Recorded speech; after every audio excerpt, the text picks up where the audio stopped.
Ay, sa wakas, malapit na rin makauwi. Ha?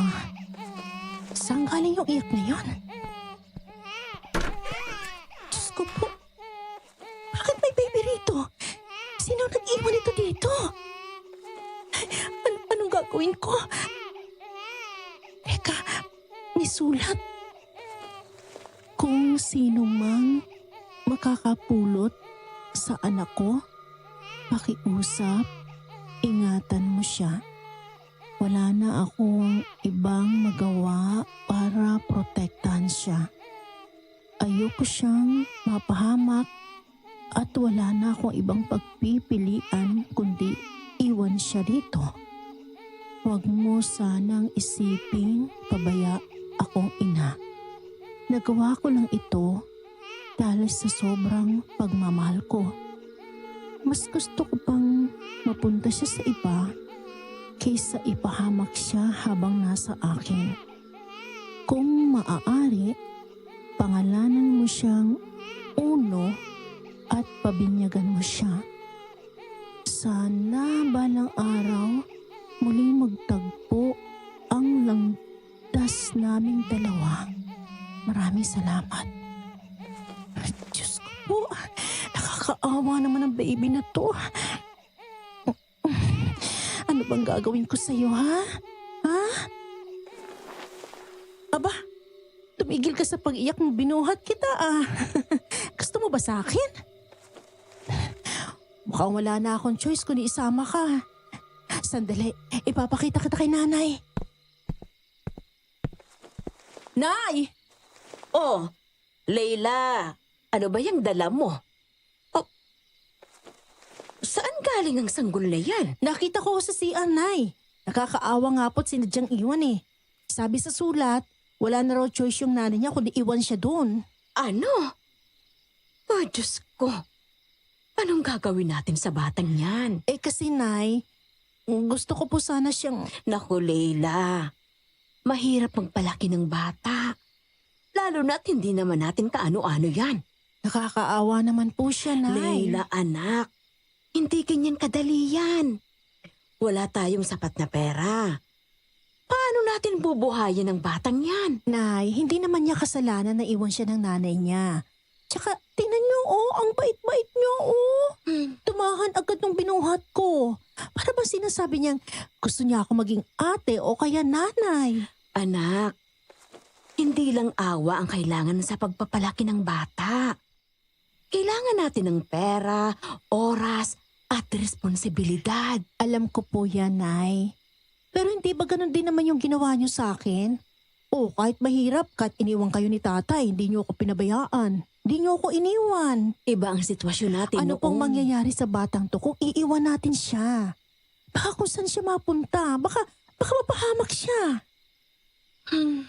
Sigurado ka ba?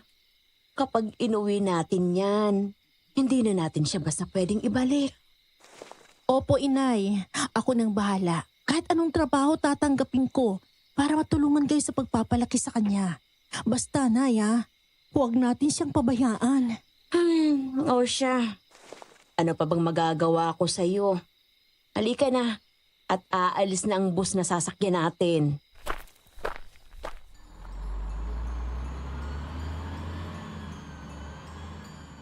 Magandang araw po, Madam Venus. Ako po si Leila, 45 years old. Ito po ay sarili kong karanasan 20 years ago. Hanggang ngayon, fresh pa rin po ang lahat ng nangyari sa akin noon na para bang kahapon lang nangyari ang lahat. Taong 2005, galing kami sa bakasyon ni nanay sa probinsya ng mga kapatid niya. Inaabot na po kami ng gabi noon sa biyahe pa uwi. At pagdating sa terminal, naghintay pa kami ng halos 1 oras para sa bus na patungo sa bayan namin. Nagpaalam ko kay nanay na iihilang muna ako saglit hanggang sa makarinig ako ng iyak ng sanggol. Doon ko nga po unang napulot si Uno. Noong mga oras na iyon, biglang nanumbalik sa akin ng isang masalimuot na alaala. Nung bata pa po kasi ako, naiwala ko ang bunso kong kapatid sa palengke. Kinain po ako ng matinding guilt habang tinitingnan ng bata. Kaya ginusto ko na rin siyang iuwi sa amin. Hindi ko naman po akalain na si Uno pala ang magpapabago ng takbo ng buhay ko. Yung mga bagay na hindi ko inakalang mararanasan ko, naranasan ko nang dumating siya sa amin. Mga karanasang hanggang ngayon ay hinahabol ako ng matinding takot at pangamba.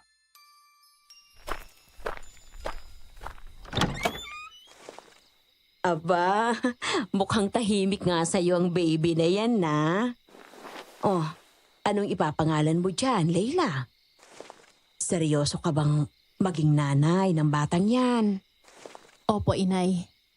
Ang gaan-gaan ng pakiramdam ko sa kanya. Tsaka, naalala ko po kasi sa kanya si Vito. Naalala ko po yung unang beses kong kinalong yung kapatid ko. Anak, hanggang ngayon ba naman ay kinakain ka pa rin ng konsensya mo sa nangyari sa kapatid mo? Kapabayaan ko yung nangyari at hindi ko kayo nabantay ang dalawa. Hindi mo naman sinasadyang maiwala ang kapatid mo eh. Hindi ko pa rin po maiwasang sisihin ang sarili ko, Nay. Kaya sana, gusto kong bumawi sa kapatid ko sa pamamagitan ng baby na to. Si Uno. Ituturing ko siyang parang sariling akin. Mahirap magpalaki ng walang katuwang, anak. Nandiyan naman po kayo para gabayan ako, di ba? Oo naman. Susuportahan kita sa lahat ng gusto mo. Salamat po, Inay. Ano nga ulit ang ipapangalan mo sa kanya? Uno? Opo, yun din po kasi nakalagay sa sulat ng nanay niya eh. Tsaka gusto niya mapabinyagan ng bata. Aba, may request pa talaga siya pagkatapos niyang ipamigay ang anak niya, ha? Wala pa naman tayong pera para dyan. Mahirap ding hindi mapabinyagan agad ang bata. Bakit po, Inay? Alam mo namang mahina ang katawan ng mga sanggol, anak. Ang binyag, hindi lang yan basta tradisyon. Panalangin din yan para protektahan siya, pati na rin ang kaluluwa niya. Kaluluwa? Kapag hindi bininyagan ng bata, wala siyang basbas. Mahina ang kaluluwa niya. Madaling kapitan ng kung ano-anong hindi natin nakikita. Parang nananakot naman po kayo niya, Nay. Hindi ako nananakot, anak. Totoo to. Eto ha, noong bata ka, muntik ka na rin. Mabuti na lang, agad kang nabinyagan. Ano pong ibig niyo sabihin? May mga nilalang na naghahanap ng kaluluwang mahina. Tulad ng aswang. Hindi lang sila basta naghahanap ng laman. Mas naaakit sila sa mga sanggol na hindi pa nabibinyagan. Amoy buhay kasi sila. Amoy sariwang laman at malinis na kaluluwa. Para sa kanila, parang pulot yan. Nakakaakit at nakakatakam. Dati ka bang aswang, Nay? Ba't alam mo yung mga ganyang bagay? Naku anak, habang tumatanda ka, mas marami kang bagay na nalalaman. Nalaman ko lang din yan nung ipinagbubuntis kita. Ang lola ko, maraming kwento tungkol sa mga aswang. Liblib kasi noon sa amin, kaya naman pinag-iingat nila ako. Kaya pala, Nay. Kung ganun po dapat po pala mapabinyagan agad tong si Uno. Oo. Oh, nagugutom na siguro yang si Uno. Paano po ba malalaman kapag nagugutom na si baby? Kapag gutom ang sanggol, umiiyak siya ng mahaba at malakas. Pero hindi naman yung parang may sakit. Minsan, sinusubo niya ang kamay niya o kaya hinahanap niya ang dibdib mo. Kapag napansin mong parang nasisiyan siyang sumipsip sa kahit anong mahawakan, yun ay senyales na gutom na yan. Ganun po pala. May iba pa po ba akong dapat malaman? Marami anak. Dapat rin nabantayan mo ang pagdudumi niya. Baka masyadong matubig o kulang sa gatas. At siguraduhin mong hindi siya masyadong naiinitan o nilalamig. At higit sa lahat... Teka, bakit parang maputla itong si Uno? Ang itim din ang labi niya. Oo nga po, inay. Tsaka, malamig siya. Naku, hindi kaya may sakit itong batang to. Ay, sandali lang. Wala tayong gatas, anak. Magsasaing na muna ako. Na lang muna ang ipainom natin sa kanya. Gabi na't wala nang bukas na tindahan. Sige po, Nay. Susubukan ko munang patahanin si Uno. Oh, shh, baby. Oh, tahan na, baby. Tahan na. Nandito na ang bagong mama. Oh, tahan na.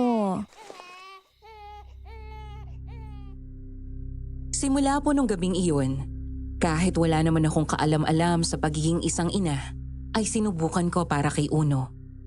Wala po akong nobyo o kahit maniligaw. Never been kissed. Never been touched. Masaya ako sa buhay single. Pero minsan may mga pagkakataong naghahanga din ako na sana dumating na ang lalaki para sa akin. Kahit hindi ko alam kung paano maging isang ina, nagpatulong ako kay nanay. Ganun na lang din ang gulat ng mga kapitbahay namin kung bakit nagbakasyon lang daw kami ng halos 2 buwan. At pagbalik ay may anak na daw ako. Hindi naman kami gumawa ng kung ano-anong kwento ni nanay. Hindi namin inilihim na napulot ko lang si Uno sa CR ng terminal. Maraming naawa sa bata. Hindi naman siguro may iwasan yon lalo pat hindi naman deserve ng isang inosenteng sanggol na itapon na lang basta-basta. Yun nga lang po, marami ring nakakapansin sa pagiging maputla ni baby. Nung pinatingnan namin siya sa center, okay naman daw po siya. Malusog nga raw po si Uno at maganda ang timbang. Wala silang makitang kahit anumang sakit dito. Sa tulong ng pagtitinda namin ni nanay ng gulay sa palengke, natustusan namin ang mga pangangailangan niya. Nag-iipon din po ako noon ng mga oras na yon ng pambinyag na rin niya.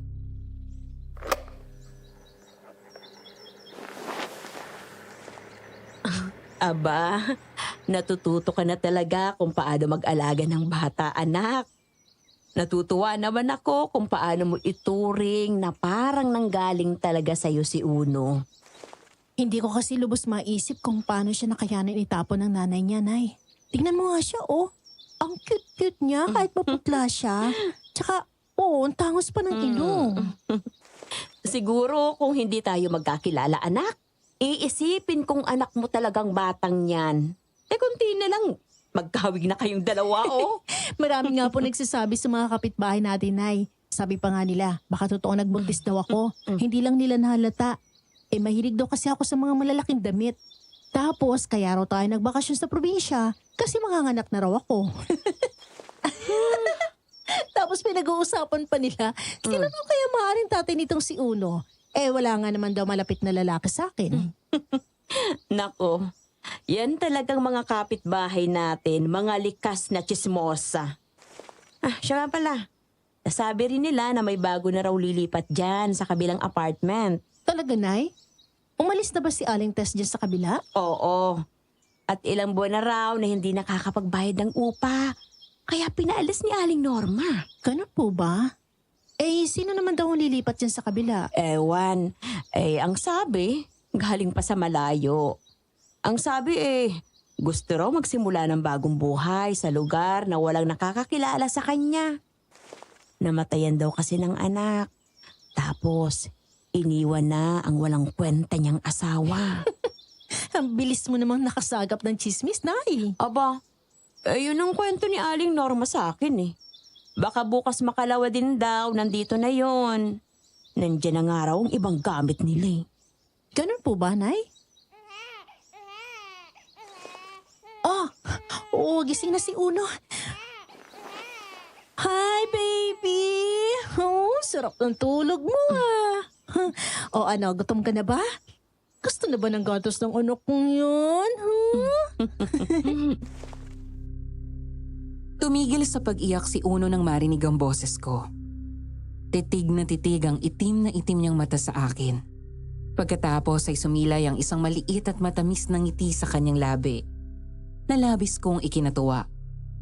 Pati si nanay na pinapanood kami ay natuwa nang makita siyang ngumiti. Giliw na giliw sa'yo si Uno, anak. Akala mo talaga magnanay kayo eh. Ako na talagang mama niya, Nay.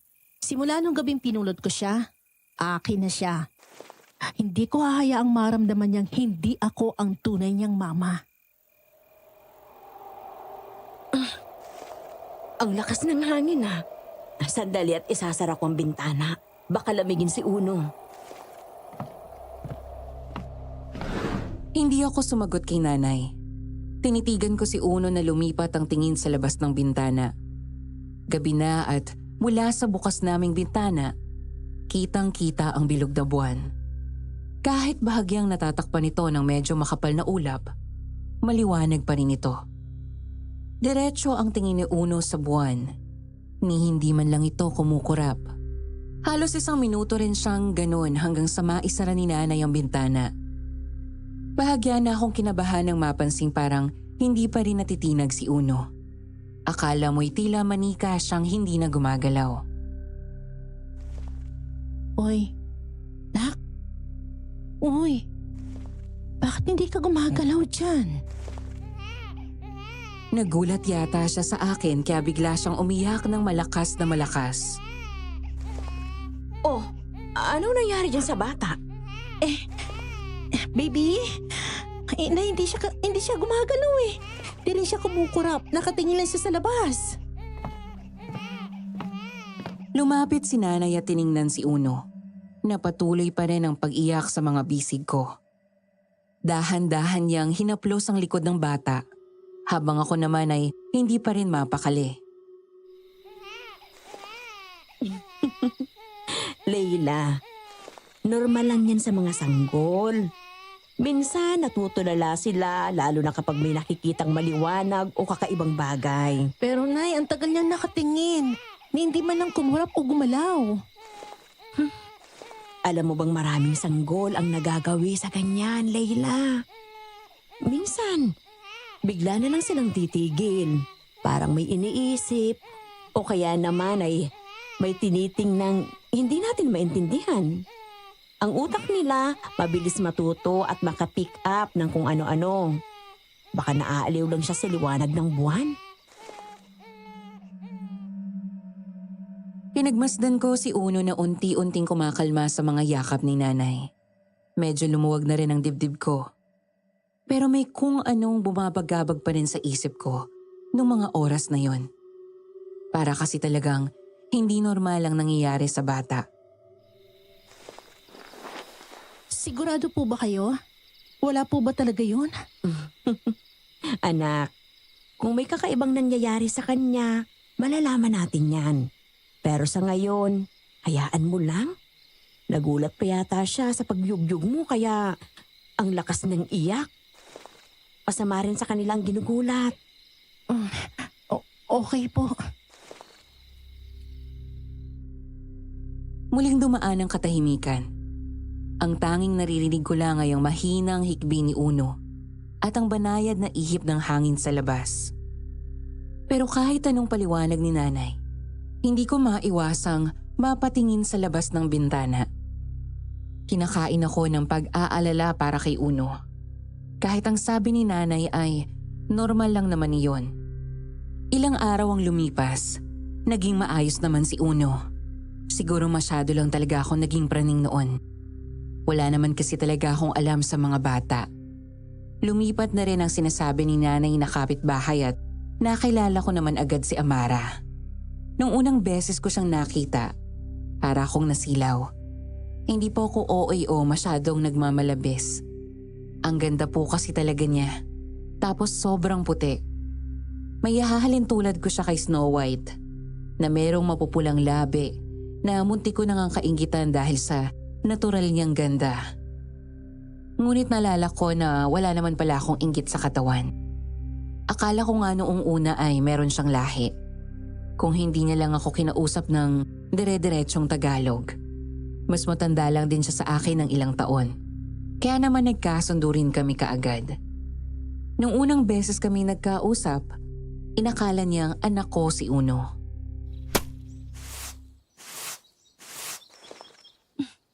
Ang cute naman ng anak mo, Leila.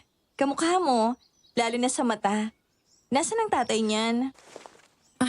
Naku, hindi. Walang tatay to. Inampon ko lang tong si Uno.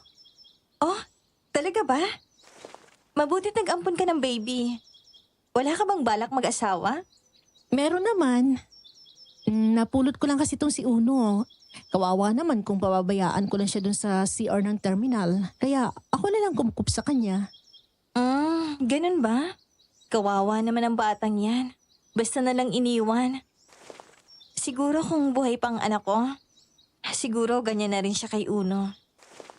Pasensya na sa pagtatanong, Amara. Pero ano ba yung kinamatay ng baby mo? Hindi naman siya namatay. Nawawala siya. Ayun, kapabayaan ng sarili niyang ama. Iniwan ko lang saglit. Pagbalik ko, hindi pala niya binantayan ng anak namin. Sabi ng nakakita naming kapitbahay, may babae raw na pumasok sa bahay namin tapos paglabas, bitbit na si baby. Ang akala nga raw ng kapitbahay namin, ako yung babae.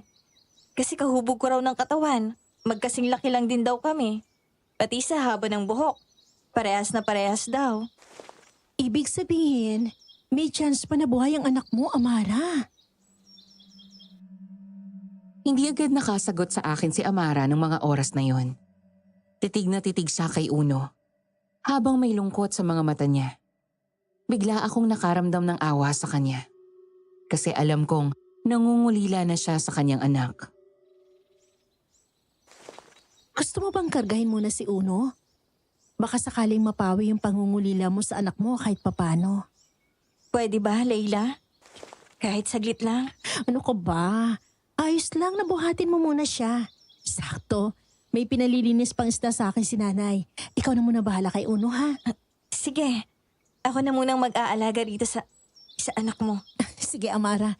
Maiwan ko na muna kayo ni Uno dyan, ha? Babalik din agad ako pagkatapos. Hinayaan ko na muna ang bata kay Amara para maibsan din yung pagkamis niya sa kanyang anak. Sinunod ko ang utos ni nanay. Nagtaka naman siya kung bakit wala raw si Uno. Sinabi ko na lang na nasa kapitbahay namin. Wala naman na siyang sinabi at pinagpatuloy niya ang pagtatahi niya. Mukhang hindi ko rin maaabala si nanay sa ginagawa niya. Kaya ako na rin ang nagluto noong pinapalinis niya ako ng tilapia.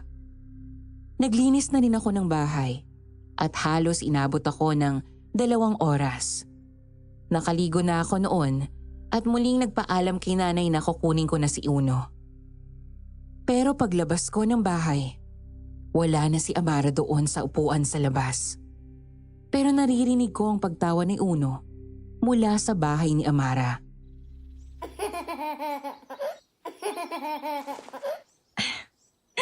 Ano ha? Natutuwa ang baby na yan, Aba, mukhang nag-i-enjoy Ang masyado cute mo yung talaga. dalawa. Amara, tapos na ako sa mga ginagawa ko. Kukunin ko na si Uno. Nandyan ka na pala, Layla. Alika, pasok ka. Nasa kwarto si Uno. Nakakatuwa naman palang anak mo, masyadong bungis-ngis. Oo, naririnig ko nga sa labas pa lang yung tawa niya. Ang sarap-sarap pakinggan. May mga pagkakataon nga lang na bigla siya natutulala lalo na paggabi. Para ba yung tinatakasan siya ng diwa, parang manika. Talaga? Bakit naman kaya? Hindi naman kaya may nakikita siya sa labas niyo? Wala naman. Madalas nakatingin lang siya sa buwan. Ang weird ah. Baby pa lang. Halata nang mahilig sa buwan si Uno. Halika, nandito siya. Nakatulog na rin siya saglit kanina kahit walang gatas. Oo nga pala, no? Nakalimutan kong ibigay siya yung bote niya ng gatas. Naalala ko na yung kanina habang naglilinis ako ng isda eh. Nakakalimutan ko lang ulit. Nataranta ako nang marinig ko bigla ang impit na pag-iyak ni Uno. Kinabahan ako at nang madaling pumasok sa kwarto ni Amara. Hindi ko na rin naisip na hindi ko naman bahay iyon at nagdire-diretso ako papasok. Nakita ko si Uno. Namumula na ito dahil sa pag-iyak. Uno? Uno, anak, bakit? Bakit? Agad ko siyang binuhat. Hinaplos ko ang likod niya, pero hindi pa rin siya tumitigil. Parang hindi niya ako nakikita.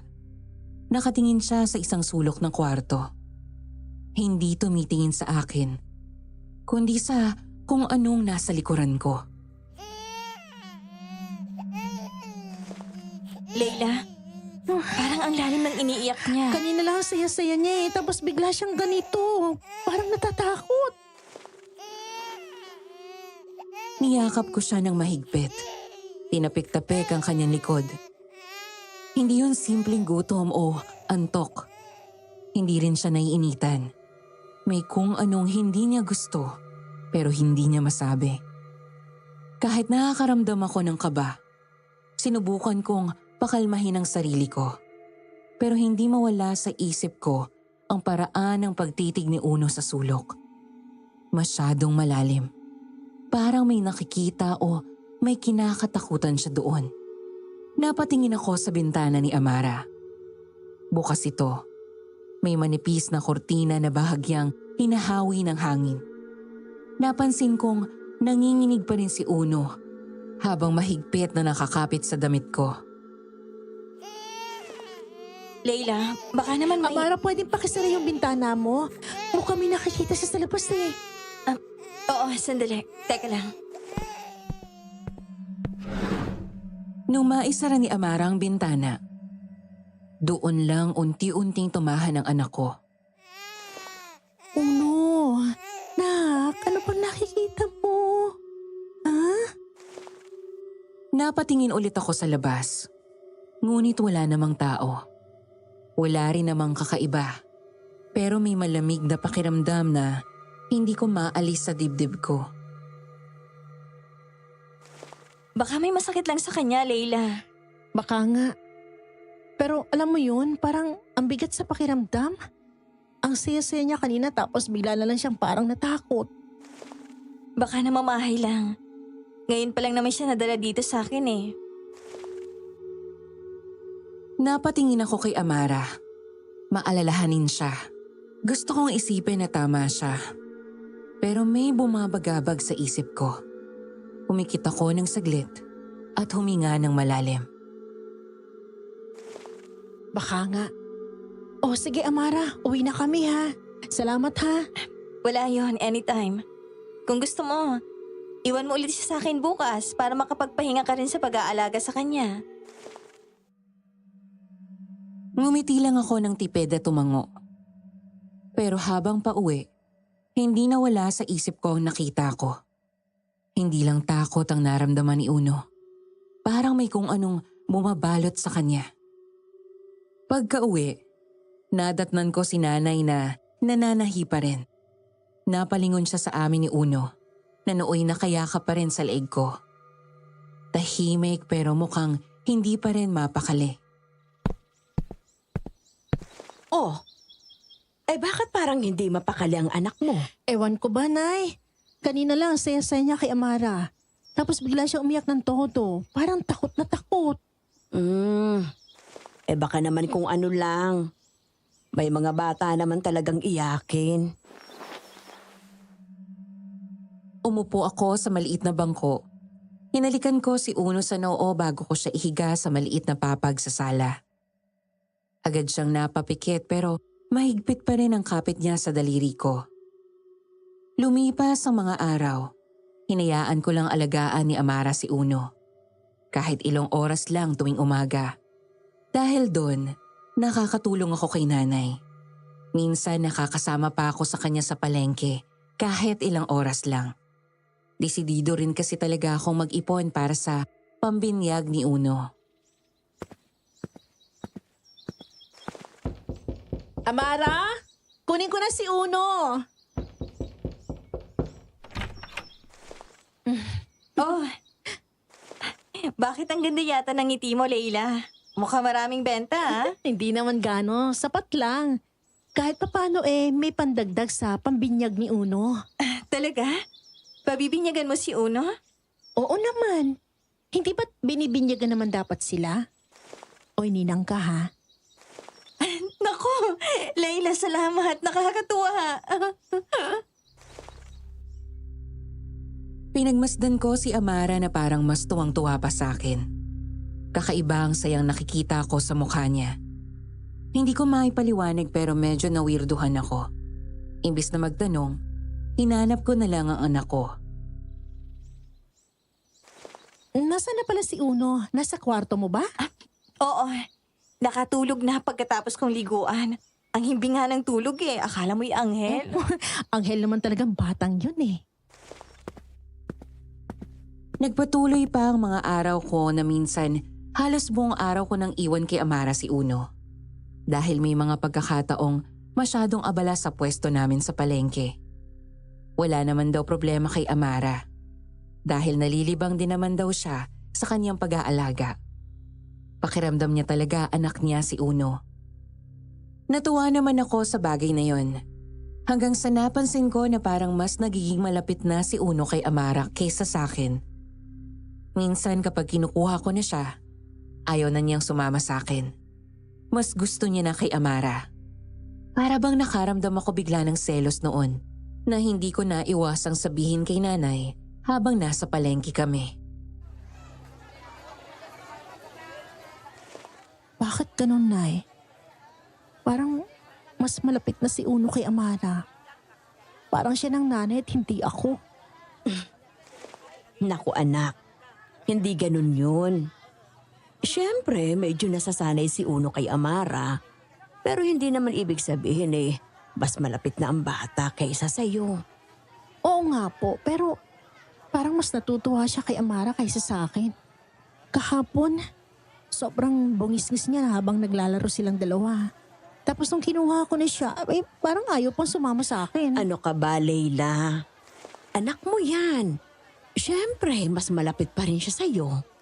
Normal lang na matuwa siya sa ibang tao, lalo na kung maalaga si Amara. Alam ko naman po yun, pero ewan ko. Naiinis ako sa sarili ko eh. Di ko alam kung ba't parang nagsiselos ako.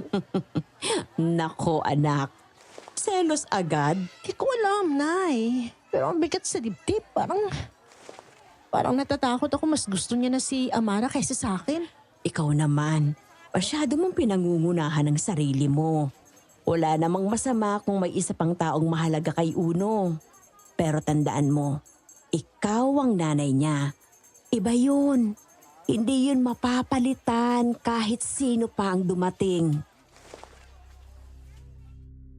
Tumango ako kahit hindi pa rin maalis ang bumabagabag sa isip ko. Tama si nanay, pero hindi ko mapigilan ang nararamdaman ko. 2:00 noon nung umuwi ako at iniwan na si nanay. Naramdaman ko biglang namimiss ko na ang anak ko kaya umuwi na ako. Bago pa man ako makarating sa bahay ni Amara, naririnig ko na ang tawa ni Uno. Malakas, masaya, tila walang ibang mundo kundi ang paglalaro nila.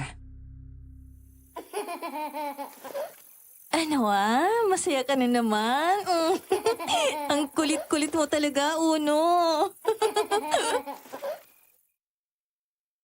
Pinakiramdaman ko ang sarili ko. Dapat masaya ako. Kasi masaya si Uno. Masaya din si Amara. Pero may kung anong bumibigat sa dibdib ko habang naririnig ang tawanan nilang dalawa. Amara, kukunin ko na si Uno. Layla, pasok ka muna. Ang saya-saya ni Uno ngayon, Tignan mo. Pumasok ako at nakita kong yakap-yakap ni Amara si Uno. Nakangiti siya at tuwang-tuwa. At ang anak ko, masyado siyang abala sa mukha ni Amara. Hinahawakan niya ang pisngi nito at nilalaro ang buhok niya. Para bang hindi niya napansin na dumating ako. Uno, anak? Inilahad ko ang mga kamay ko para kunin siya. Pero imbis na sumama agad sa akin, nanatili lang siya sa pagkakayakap kay Amara. Parang may kumurot sa puso ko. Hindi ko alam kung bakit. Normal lang naman na matuwa ang bata sa iba, hindi ba? Pero bakit parang may kung anong humihigpit sa loob ng dibdib ko ng mga oras na yon? Ay, nako, Uno. Huwag mo nang baliwalain ng nanay mo. Halika, Leila. Oh, heto na siya. Binuhat ko siya. Pero parang hindi niya gusto. Nagkikislot ito ng bahagya. Parang gustong bumalik kay Amara. Uno anak, uwi na tayo. Napansin kong parang nagtatampo siya. Hindi ko alam kung dahil ba sa kinuha ko siya kay Amara o dahil ayaw pa niyang umalis. Mukhang gusto niya pa makipaglaro, Leila. Siguro bukas na lang ulit. Ngumiti lang ako ng tipid at lumabas na ng bahay niya. Pero habang naglalakad pa uwi, naramdaman ko ang maluwag na pagkakahawak sa akin ni Uno. Tumingin ako sa kanya. Pero imbes na sa akin nakatingin siya pabalik sa bahay ni Amara.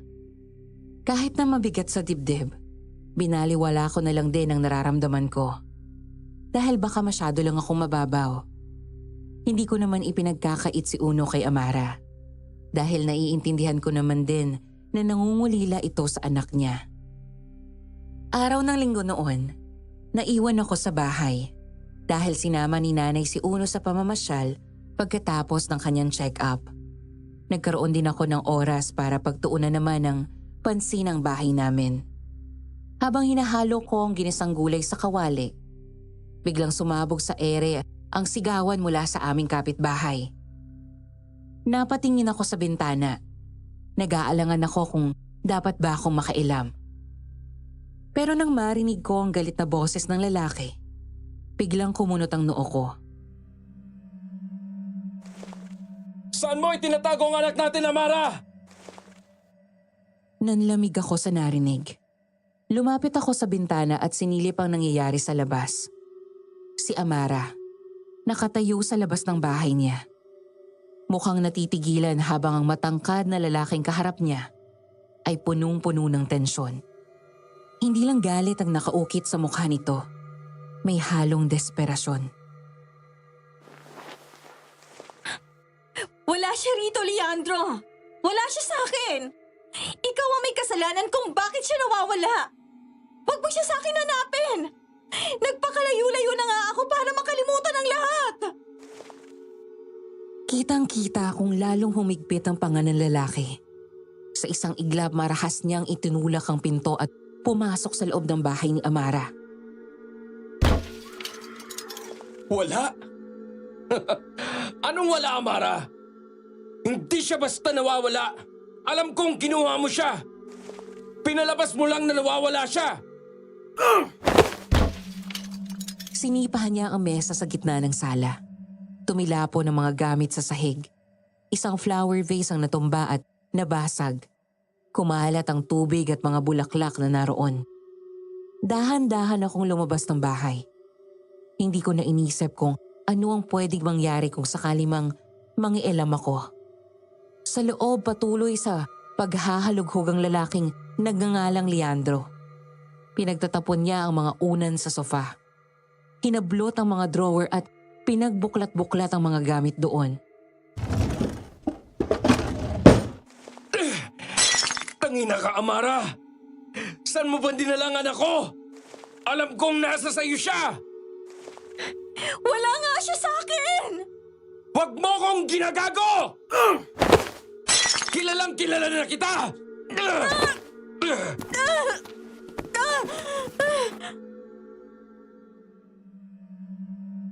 Nanlaki ang mga mata ko nang bigla niyang sakalin si Amara. Kumuyom ang mga kamao ko. Si Amara ay hindi na makagalaw. Nanginginig ang katawan pero hindi siya umiiyak. Tinitigan lang niya si Leandro. At parang nangaasar pa nga. Sige, Leandro! Patayin mo ako ngayon dito! Patayin mo ako kung kaya mo! Alam mo sa sarili mong kayang-kaya kitang patayin, Amara! Tanga ka ba? Hindi na ako nakatiis. Dahil hindi ko na kayang panoorin ang mga nasasaksihan ko. Lumabas ako ng bahay para ipagtanggol si Amara.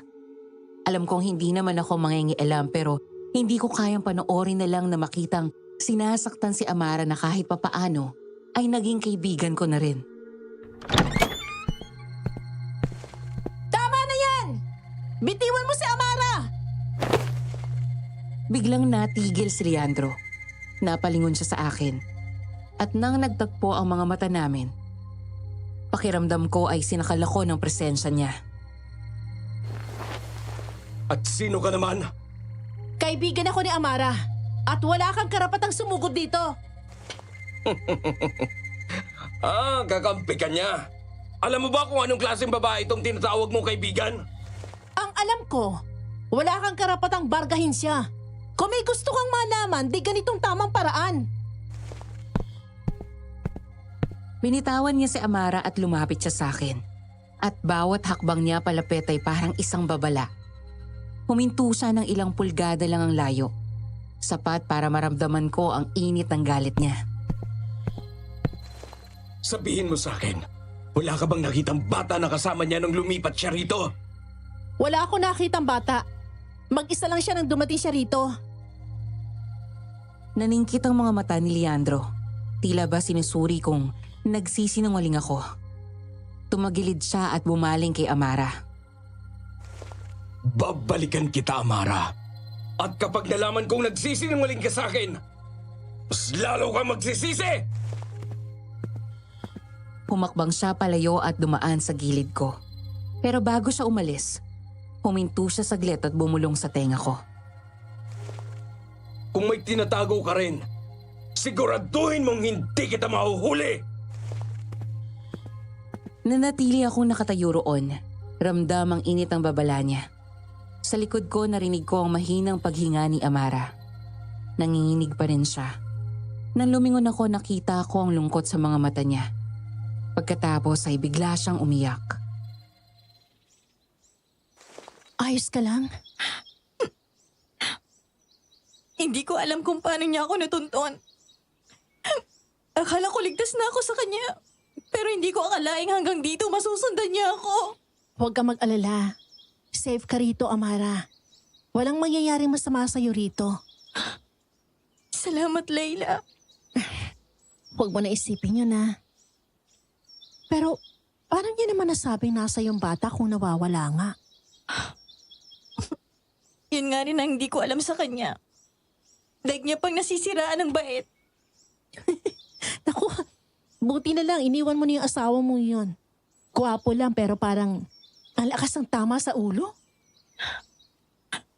Sinabi mo pa. Pero okay ka naman ba? Di ka ba nasaktan sa pagkakasakal niya? Hindi.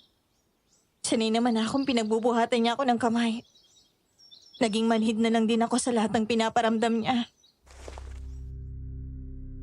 Nagpantig ang tenga ko sa narinig. Sanay na siyang sinasaktan. Kaya gano'n na lang ang tapang niyang makipagtitigan dahil hindi na bago sa kanya ang ginagawa ni Leandro. Nagpigil akong huwag magmura. Hindi ko man alam ang buong istorya nila, pero malinaw na hindi lang galit ang nararamdaman ni Amara. May takot din kahit paano niya ito itago. Hindi mo dapat siya hinahayaan, Amara.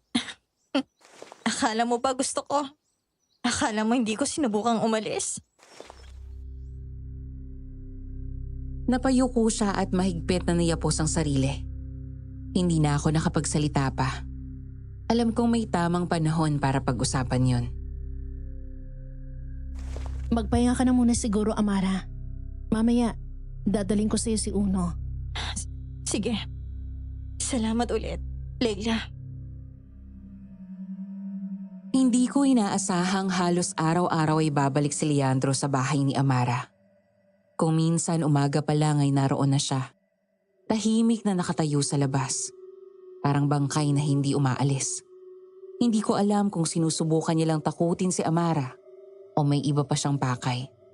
Pero kahit kailan ay hindi siya pinagbuksan nito. Minsan naman, nakikita ko siyang nakatambay malapit sa tindahan sa kanto. Kunwaring walang ginagawa. Pero palaging nakatingin sa bahay ni Amara. Hindi lang ako ang nakakapansin. Pati ang iba pa naming kapitbahay ay nagtataka na rin. Pinag-uusapan pa nila na baka mamaya ay may atraso si Amara kay Leandro. Ayaw kong makisawsaw sa chismis, pero hindi ko rin maiwasang pagdudahan si Amara. Baka nga may tinatago siya. Isang hapon, pitpit ko si Uno habang naglalakad pabalik ng bahay galing sa tindahan. Napabili ako ng gatas at ilang kailangan sa kusina. Medyo mabigat ang dala ko kaya pababa pa lang kami sa kalsada ay hinihingal na ako. Nang makarating kami sa kanto, bigla akong napahinto. Si Leandro ay nakatayo sa gilid ng daan, nakasandal sa poste ng ilaw. Pero hindi ako ang tinitingnan niya ng mga panahong iyon, kundi ang aking anak na si Uno. Tinitigan niya ang bata nang hindi kumikibo, para bang pinagmamasdan ito ng mabuti. Hindi ko maipaliwanag kung bakit pero kinikilabutan ako sa paraan ng pagkakatitig niya. Pagkatapos bigla siyang ngumisi. Ang gwapo naman yata ng anak mo. Napakapit ako ng mahigpit kay Uno.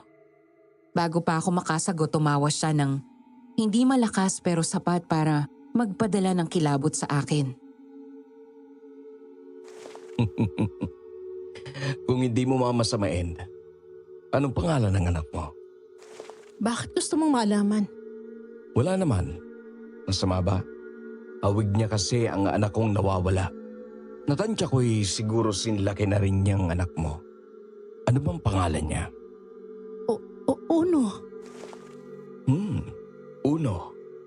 Magandang pangalan. Pwede ko bang buhatin ang anak mo? Mukhang hirap ka rin naman sa mga dala mo. Hindi na. Kaya ko na to. Salamat. Okay. Magkikita pa rin naman kami ni Uno.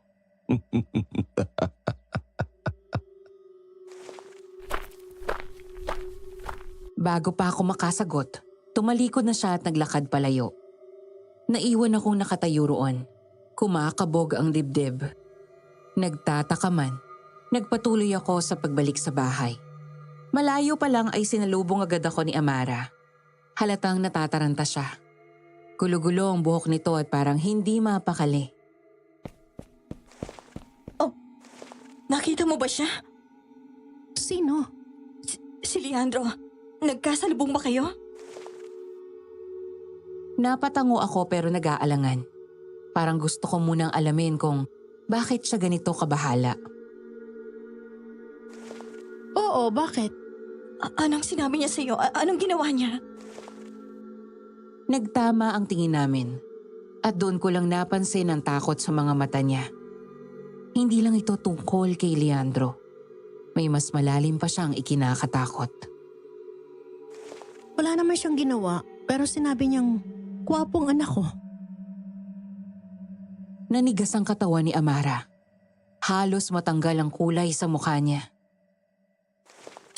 Sinabi niya yon? Oo. Napahawak siya sa noo niya at parang biglang nawalan ng lakas. Napaatras siya at nanlalambot na para bang may narinig siyang isang bagay na hindi niya kayang tanggapin. Amara? Bakit? Anong ibig sabihin nito? Tumingin siya sa akin. At sa unang pagkakataon, may nakita akong purong takot sa mga mata niya. Alam niya na. Anong alam na niya? Hindi ko alam kung paano ipapaliwanag ang lahat ng to. Pero alam niya na. Kailangan natin gumawa ng paraan. Hindi sila dapat magkita ulit ni Uno. Kailangan niyang mailayo rito. Ano ba sinasabi mo, Amara? Hindi kita maintindihan eh. Oh, ano bang ginagawa niyong dalawa dyan sa labas? Pumasok kayo sa loob ng bahay kung may pinag-uusapan kayo. Baka lamigin ang apo ko. Halika nga rito sa loob, Amara. Sabihin mo sa akin kung ano ba talaga nangyayari at bakit takot na takot kang magkita sina Leandro at Uno. Pinagmasdan ko si Amara habang nanginginig ang mga kamay niya.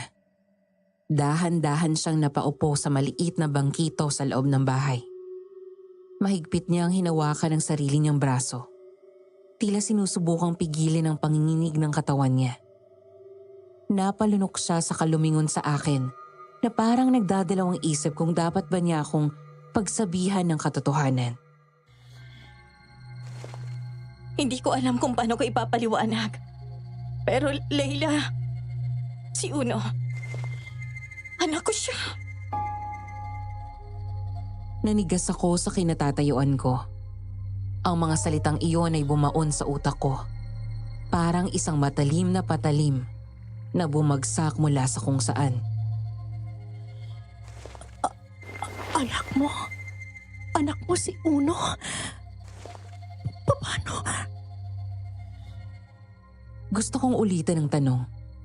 Gusto kong marinig ulit mula sa kanya. Dahil hindi ako makapaniwala. Ang batang itinuring kong akin. Ang batang minahal ko na parang tunay ko na anak ay hindi pala talaga akin. Oo, Leila. Akong nag-iwan sa kanya sa terminal. Akong dahilan kung bakit siya napunta sa'yo. Para akong nilunod ng sarili kong damdamin. Para bang unti-unting bumigat ang dibdib ko na parang sinasakal ako ng isang katotohanang hindi ko matanggap. Tumingin ako kay Uno. Sa inosenteng mukha niyang walang kamalay-malay sa kaguluhang bumabalot sa amin. Bakit mo ginawa yon? Ba't ba siya iniwan kung ikaw ang ina niya? At bakit kayo mo na sinasabi sa akin kayong ang tagal-tagal mo na rito? Mas lalong lumakas ang pag-iyak ni Amara. Napayuko siya parang isang taong pinagsisihan ng lahat ng ginawa niya.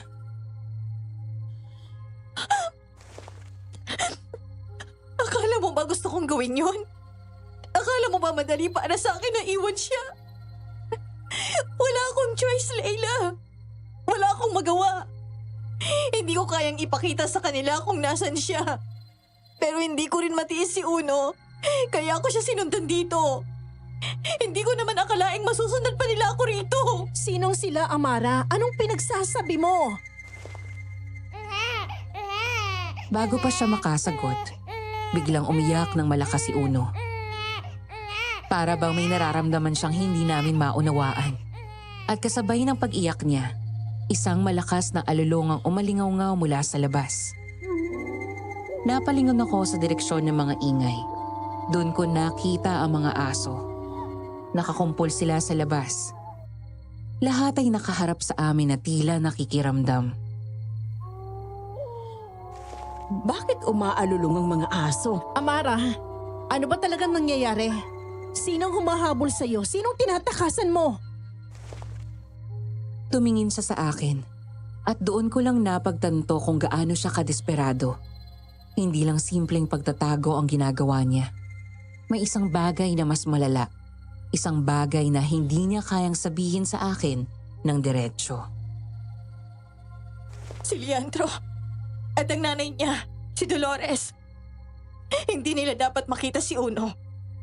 Kailangan na naming lumayo ni Uno ngayon din. Hindi. Hindi mo pwedeng basta na lang kunin si Uno sa akin. Ako ang nanay niya. Ako ang nagmahal sa kanya mula ng araw nakita ko siya sa terminal. Nang marinig niya yun, lalong humagulgol si Amara. Mas lalo siyang nagmakaawa, parang nabaliw sa desperasyon. Leila, kung mahal mo talaga si Uno, pakawalan mo siya. Hindi mo naiintindihan kung gaano sila kadelikado. Hindi mo alam kung ano ang kaya nilang gawin para makuha ang gusto nila. Muli akong nilamon ng katahimikan. Nakatingin lang ako sa kanya. Pero sa isip ko isa lang ang malinaw. Hindi ko kayang ipagkaloob si Uno kahit kanino. Hindi ko siya ibibigay sa iyo, Amara. Hindi mo ako matatakot sa mga sinasabi mo. Muli, isang malakas na alulong ang pumailan lang sa hangin. Mas dumami ang mga aso sa labas. Sa hindi malamang dahilan, bumigat ang hangin at ang pakiramdam ko ay parang may paparating na masama. Ano ba talagang nangyayari, Amara? Bakit hindi mo pa sabihin ang lahat ng dapat naming malaman ng anak ko? Sabihin mo sa akin, Amara. Ano bang meron sa kanila? Bakit kailangan mong ilayo si Uno? Tumingin siya sa akin Halata sa kanyang mukha ang pag-aalinlangan. Pero bago siya makasagot, isang malakas na dagundong ang umalingaw-ngaw sa paligid. At ang mga aso sa labas ay mas lumakas ang mga alulong. Sasagot pa lamang sana si Amara nang biglang may lumagapak sa bubungan. Mabigat. Parang isang bagay na hindi lang basta nahulog. Sumunod ang sunod-sunod na malalakas na yabag. Na para bang may isang nilalang na gumagalaw sa ibabaw namin. At pagkatapos, sumunod ang ingay ng mga kapitbahay. Napapitlag ako. Lalong lumakas ang takot sa dibdib ko. Nang lingunin ko si Amara, wala nang kulay ang mukha niya. Tuluyang nanlambot ang kanyang tuhod. Bago pa namin maunawaan ang lahat, isang bahagi ng bubong ang bumigay. Nabutas ito. At mula roon may bumagsak sa loob ng bahay. Si Leandro. Ang mga mata niyang kulay dugo agad ang napansin ko. Matalim ang titig. At sa ilalim ng anino ng ilaw mula sa butas ng bubong, kitang-kita ang marurupok na ngipin niya. Matutulis. Parang hindi normal para sa isang tao. Kasunod niya, bumagsak mula sa bubungan ng isang matandang babae. Ang kanyang ina, si Dolores. Payat siya. Kulubot ang balat. Pero ang kanyang mga mata ay tulad ng kay Leandro. At nagliliyab ito sa kakaibang pulang liwanag. Mga aswang! Sa isang iglap, nagdilim ang paligid ko.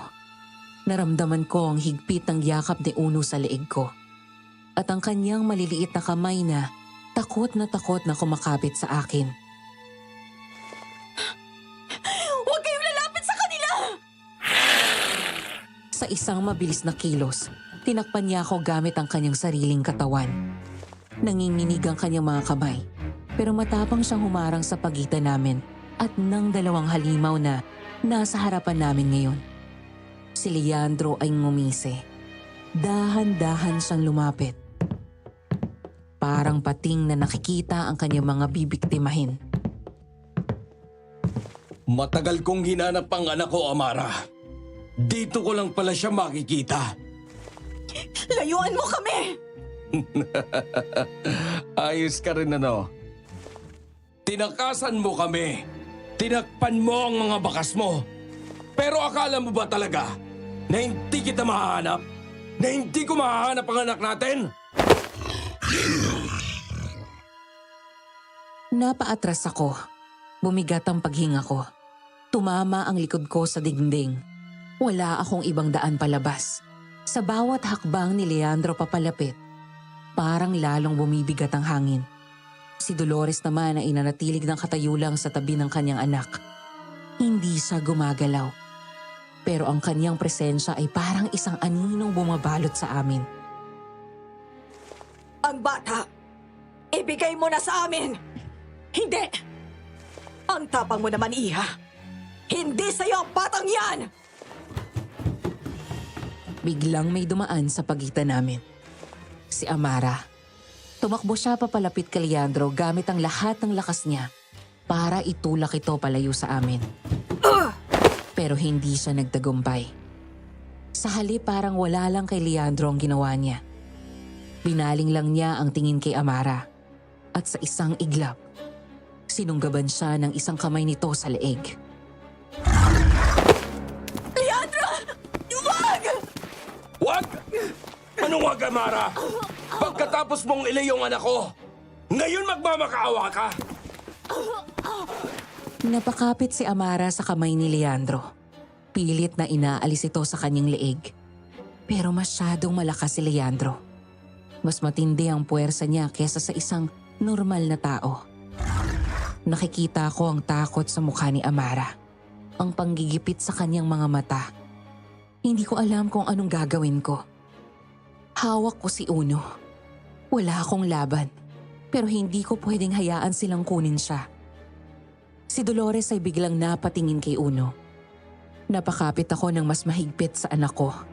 Nanginginig ang buo kong katawan, pero hindi ko pwedeng ipakita sa kanila na natatakot ako. Kahit bumibigat ang paghinga ko, pinilit kong manatili sa pagitan ni na Amara at ng mga halimaw sa harap namin.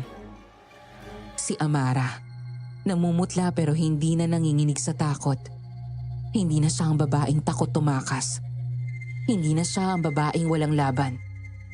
May nakita akong kakaiba sa kanyang mga mata. Galit. Isang galit na matagal nang nakakulong sa loob niya. Huminga siya ng malalim. Saka binitawan ng mga salitang nagpakintal sa utak ko. Hindi mo na mauulit ang ginawa mo sa panganay kong anak, Leandro! Hindi mo na gagamitin ang anak ko para sa sumpa ng lahi niyo! Napakunot ang noo ko. Tumingin ako kay Amara, pero hindi siya tumingin sa akin. Nakapako ang galit niyang tingin kay Leandro at kay Dolores. Anong ibig mong sabihin? Hindi agad sumagot si Amara. Tumigil siya saglit. Parang nilulunok ang kirot sa kanyang dibdib bago nagsalitang muli. Ipinanganak ko ang panganay kong anak sa kanilang piliing. Hindi ako asawa ni Leandro.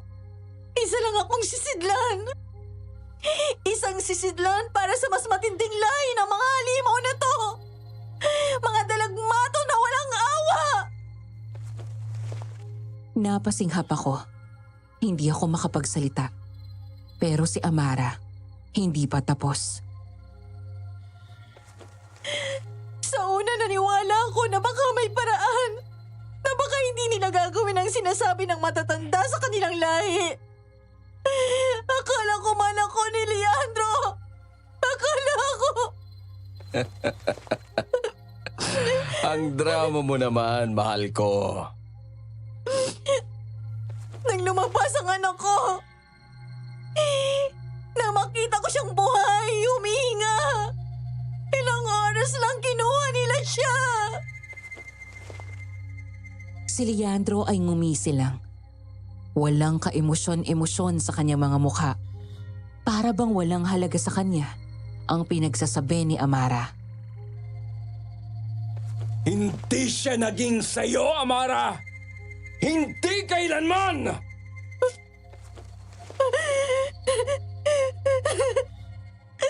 Ni hindi ko man lang siya nahawakan ng matagal. Ni hindi ko man lang siya nayakap ng mahigpit.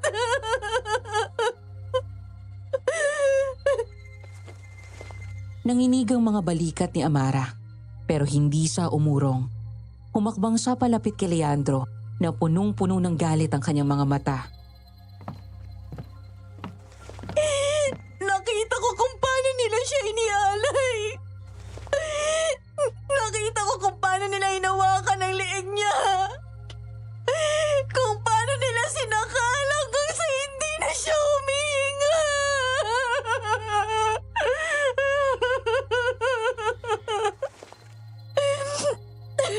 At ako, walang nagawa kundi umiyak. Walang nagawa kundi manood. Nagsisigaw ako. Pero tinawanan lang ako ng sarili mong ina. Napatingin ako kay Dolores. Nakangiti lang siya na para bang nagugustuhan niya ang pag-iyak ni Amara. Alam mong hindi natin maaaring putulin ang kapalaran ng mga sanggol, Amara. Ang dugo nila ay alay sa aming lahi. Kung wala ang sakripisyo nila, paano kami lalakas? Paano kami mananatili sa ibabaw ng mga mahihina? Hindi ko napigilan ang panginginig ko. Sa bawat salitang lumalabas sa bibig ng matandang babae, lalong lumalim ang takot sa puso ko. Pero si Amara, hindi na umatras. Lumapit pa siya at sa pagkakataong ito, nakita kong nag-aapoy na ang kanyang galit. Hindi mo na yun mauulit, Dolores! Hindi na kita hayaang kunin ang anak ko! Hindi niyo makukuha sa akin si Una!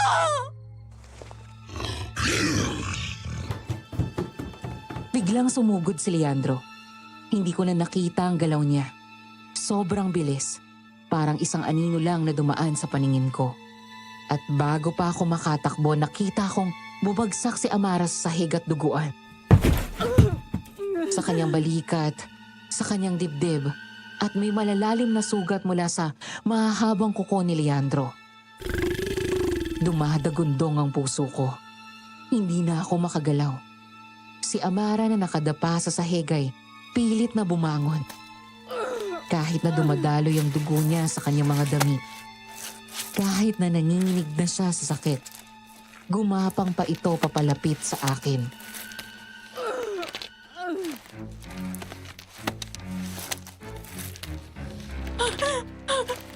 Layla! Layla, ilayo mo siya! Ilayo mo si Uno! Gusto kong sumigaw. Gusto kong tumakbo. Pero hindi ako makagalaw. Hindi ko alam kung paano ako lalaban. Lumapit si Dolores sa amin ng dahan-dahan na para bang walang nangyari. Aanin mo ang isang sanggol, Layla. Bata pa siya. Hindi mo alam kung anong binubuhay mo sa piling mo. Anak ko siya. Hindi mo naiintindihan. Ang dugo niya ay hindi pangkaraniwang dugo. Mas malakas siya kaysa sa naunang anak ni Amara. Mas higit ang kapangyarihang dumadaloy sa ugat niya. Hindi siya mapapasa inyo! Ang kapalaran ay hindi maaaring labanan. Sa sandaling iyon, naramdaman kong lumalalim ang lamig sa loob ng bahay. Parang may dumaan na anino sa paligid. At sa sulok ng paningin ko, nakita kong dahang-dahang umaahon si Leandro mula sa kanyang pwesto. Nagkatinginan kami. At sa titig niyang iyon, alam kong hindi pa tapos ang laban. At kailangan kong gawin ang lahat para protektahan si Uno. Biglang mula sa labas narinig namin ang pagdating ng mga kapitbahay. Malalakas ang kanilang mga tinig. May dala silang mga sulo na nagbabaga sa dilim ng gabi. Ang sigaw nila ay puno ng galit at takot. Pero higit sa lahat ay pagkakaisa. Nagmamadaling nagtipo ng mga tao sa labas ng bahay at itinataas nila ang kanilang mga sulo upang palibutan ang bahay. Mga tanga! Akala nyo ba matatalo nyo kami? Napangisi si Leandro. Tumingala at unti-unting bumaluktot ang kanyang katawan. Bumakat ang mahahaba niyang buto at mula sa kanyang bibig ay lumabas ang isang malalim na alulong. Isang nakakakilabot na tunog na agad sinagot ng alulong ng kanyang lahi mula sa malayo. Kulang pa kayo sa kakayahan para labanan kami! Pero sa gitna ng kaguluhan, isang matandang lalaki ang umusad mula sa gitna ng mga tao. May hawak siyang baston na gawa sa kahoy ng saging. Ang pinakamatandang albularyo sa barangay namin. Si Kasim yun. Ang kapangyarihan ng kasamaan ay hindi lumalakas kung wala ang dugo ng inosente. Huwag kayong masyadong magyabang, mga halimaw. Napaatras si Dolores. Ang kanyang mga mata ay sumilay ng pagkagulat nang makita niya ang matandang albularyo. Itinuro ni Kasim yun ang kanyang baston kay Leandro. Saka bumigkas ng dasal na parang sumusunog sa hangin. Sa bisa ng liwanag, sa lakas ng ating mga ninuno, pinapalayas kita! Napahiyaw si Leandro. Bigla itong umatras. Nagsisimulang manliit ang kanyang katawan na para bang binabawi ng dasal ni Casimio ang kanyang lakas. Pero hindi siya bumitaw. Sa isang iglap, sumugod siya kay Casimio. Naglalaway, handang sakmali ng matanda. Bago pa man siya makalapit, isang sulong tumama sa kanyang katawan. Isa Isa sa mga kapitbahay ang nagpasiklab sa kanyang mga balahibo. Nag-apoy si Leandro. Nagsisigaw siya at nagpupumiglas. Pero lalo lang lumakas ang apoy na bumabalot sa kanya. Ang kanyang balat ay nagsimulang magbitak-bitak na parang natutunaw sa sariling sumpa. Ganon din ang nangyari kay Dolores na pinagtulungan ng abutin ng apoy ng ilan sa mga kapitbahay. Mga angal! Anong ginawa niyo sa akin? Puno ng apoy at galit ang paligid. Ang sigawan ng mga tao, ang tunog ng mga sulo na nagbabaga, at ang ungol ng mga sugatang aswang ay nagsanib sa iisang matinding sagupaan. Si Amara, sugatan at nangihina na, ngunit matibay pa ring nakatayo. Ako naman ay mahigpit na hawak si Uno, habang si Nanay naman ay handang sumugod at tumulong upang ipagtanggol kami. Sa bisa ng liwanag at sa kapangyarihan ng Diyos Ama, tinataboy ko ang mga nilalang ng dilim! Hindi nyo maaaring putulin ang kapalaran ng aming lahi! Ang dugo ng mga sanggol ay sa amin nakatakda! Pinilit lumaban ni Leandro, ngunit nag-aapoy na ang kanyang balat. Biglang sinunggaban ni Dolores si Casimyon, subalit inihagis niya ang isang bote ng banal na langis at dumiretso ito sa mukha nito. Napaatras siya. Umiiyak sa sakit habang nagsisimulang matunaw ang kanyang laman.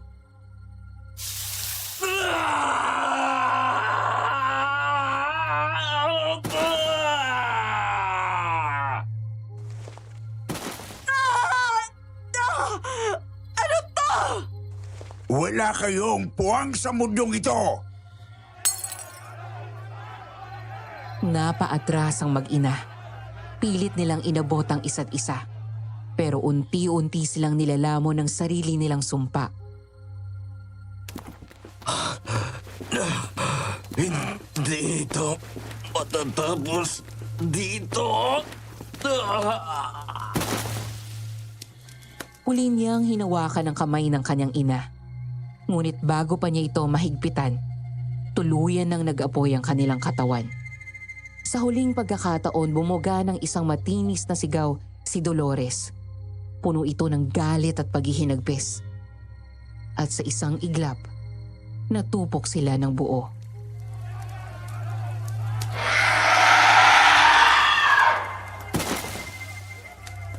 Dahang-dahang nagtipo ng mga kapitbahay. Wari hindi makapaniwala na nagapi nila ang mga halimaw. Nakahiga pa rin si Amara. Pawisan, namumutla at nanginginig sa pangihina. Malalalim ang mga sugat niya mula sa mahabang kuko ni Leandro. Lumapit si Casimyon dala ang isang supot na gawa sa dahon ng saging. Lumuhod siya sa tabi ni Amara at marahang hinawakan ang isa sa mga sugat nito. Mainit. Lumalaban pa ang kamandag. Pero, kaya nating alisin ito. Hindi natin hayaang tuluyang lasunin ka ng sumpa nila. Mula sa supot, kumuha siya ng pinatuyuang dahon ng alagaw, ugat ng niyog-niyogan at balat ng lanete. Pinisa niya ang mga ito gamit ang kanyang mga daliri at hinaluan ng katas ng bawang at pinulbos na asin. Kapag natamaan ka ng kuko ng aswang, hindi lang sugat ang iiwan nila. Itatanim nila ang sarili nilang dugo sa iyo.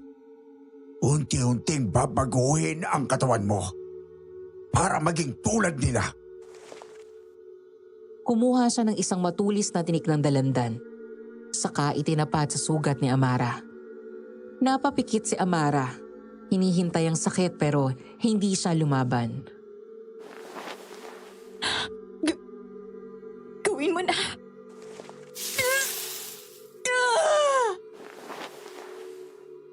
Dahan-dahang tinusok ni Casimyon ang paligid ng sugat gamit ang tinik. Saka piniga ito ng bahagya. Isang malapot na maitim na dugo ang lumabas. Hindi normal na dugo ng tao. Kaagad niyang ipinahid ang pinaghalong halaman sa sugat at napairi si Amara sa matinding hapdi. Sa pagtampi ng gamot, ang maiitim na ugat na kumalat sa sugat ay unti-unting humupa. Bumabalik na sa normalang kulay ng balat ni Amara. Tiisin mo, Iya. Kinakain ng katawan mo ang lason. Pero, hindi na yun dadali pa. Hindi kanila maangkin. Maya-maya pa, lumuwag na ang paghinga ni Amara. Ang panginginig ng kanyang katawan ay unti-unting humupa. Hindi pa rin nawala ang sakit ng kanyang sugat. Pero wala na ang nakakakilabot na kirot na parang gumagapang sa kanyang laman. Samantala, si Uno ay tahimik na nakayakap sa akin. Pero ang kanyang balat ay namumula at pinagpapawisan.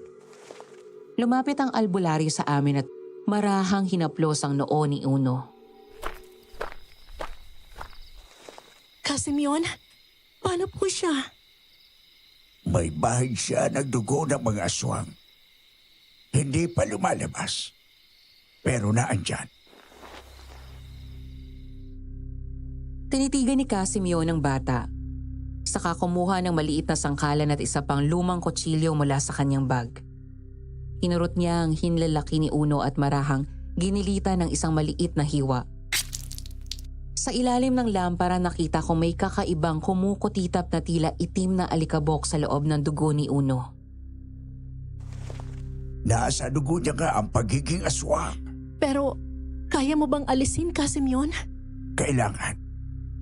Kung hindi, darating ang panahon. Tatawagin siya ng kadiliman. Kumuha si Casimiro ng isang basong tubig na may asin at isang sanga ng basil. Saka dahang-dahang dinampi ito sa maliit na sugat ni Uno.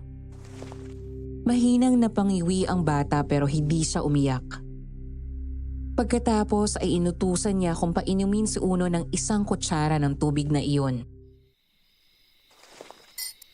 Iyan na yon. Hindi na siya tatawagin ng mga tulad nila.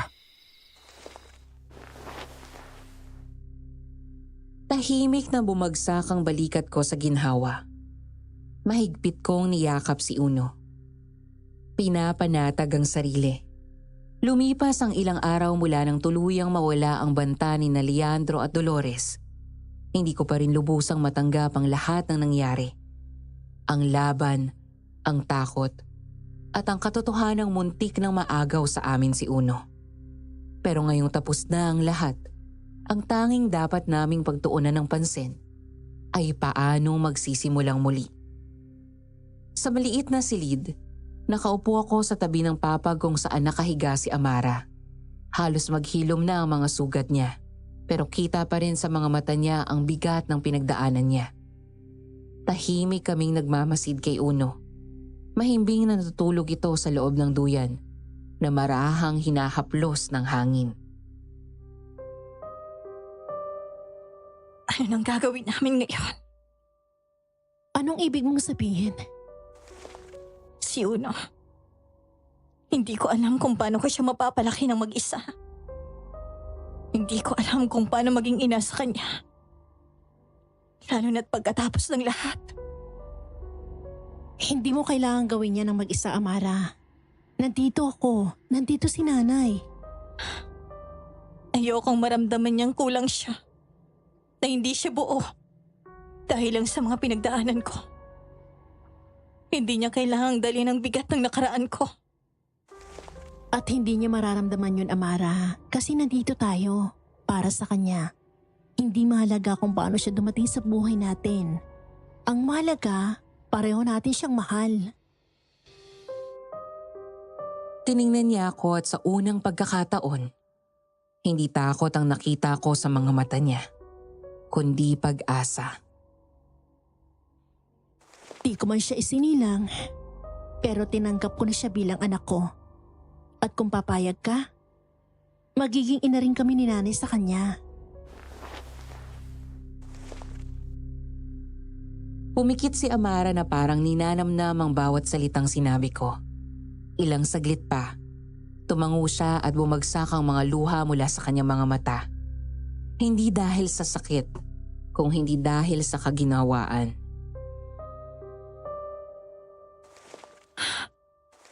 Salamat. Salamat, Layla.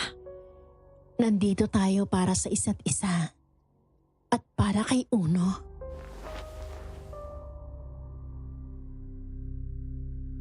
20 taon na ang lumipas mula nung gabing inakala kong mawawala sa akin si Uno. 20 taon mula nung una kong hinawakan ng maliit niyang katawan at ipinangakong hindi ko siya pababayaan. At ngayon, heto na po kami. Hindi lang basta magkasama kundi isang buong pamilya. Magkakapit-bahay pa rin kami ni Amara. At kahit marami nang nagbago sa buhay namin, hindi nagbago ang isang bagay. Pareho naming pinalaki si Uno na may pagmamahal at gabay. Lumaki siyang matapang. Hindi dahil sa pinagdaanan niya noon, kung hindi dahil alam niyang hindi siya kailanman mag-iisa. Nagkaroon din naman po ako ng sarili kong pamilya. Pero hindi ko kinalimutan sina Uno at Amara. Natutunan kong ang pagiging ina ay hindi lang nasusukat sa dugo. Minsan ito'y isang desisyong kailangang panindigan. Isa itong pangako. Isang pangakong kakailanganing tuparin araw-araw sa kabila ng takot, sa kabila ng pagod. Natutunan ko ring ang pamilya ay hindi palaging perpekto. May mga sugat na hindi basta nawawala. May mga alaala ng nakaraan na mananatili. Pero sa kabila ng lahat, may kakayahan tayong bumangon, lumaban at bumuo ng bago. At higit sa lahat, natutunan ko na ang pagmamahal ay hindi tungkol sa kung sino ang nauna. Sino ang may karapatan o sino ang mas may papel sa buhay ng isang tao. Ang tunay na pagmamahal ay ang pagpili sa isa't isa sa kabila ng lahat. Hanggang dito na lang po ang aking kwento. Muli, ako si Layla. At maraming salamat sa pakikinig. Kung sakali pong maswerteng mapili ang kwento kong ito, sana po sagutin niyo ang tanong ko sa comment section. Kung kayo po ang tatanungin, matatakot po ba kayo kung sakali mang malaman niyo na ang isang kakilala niyo ay isa palang aswang?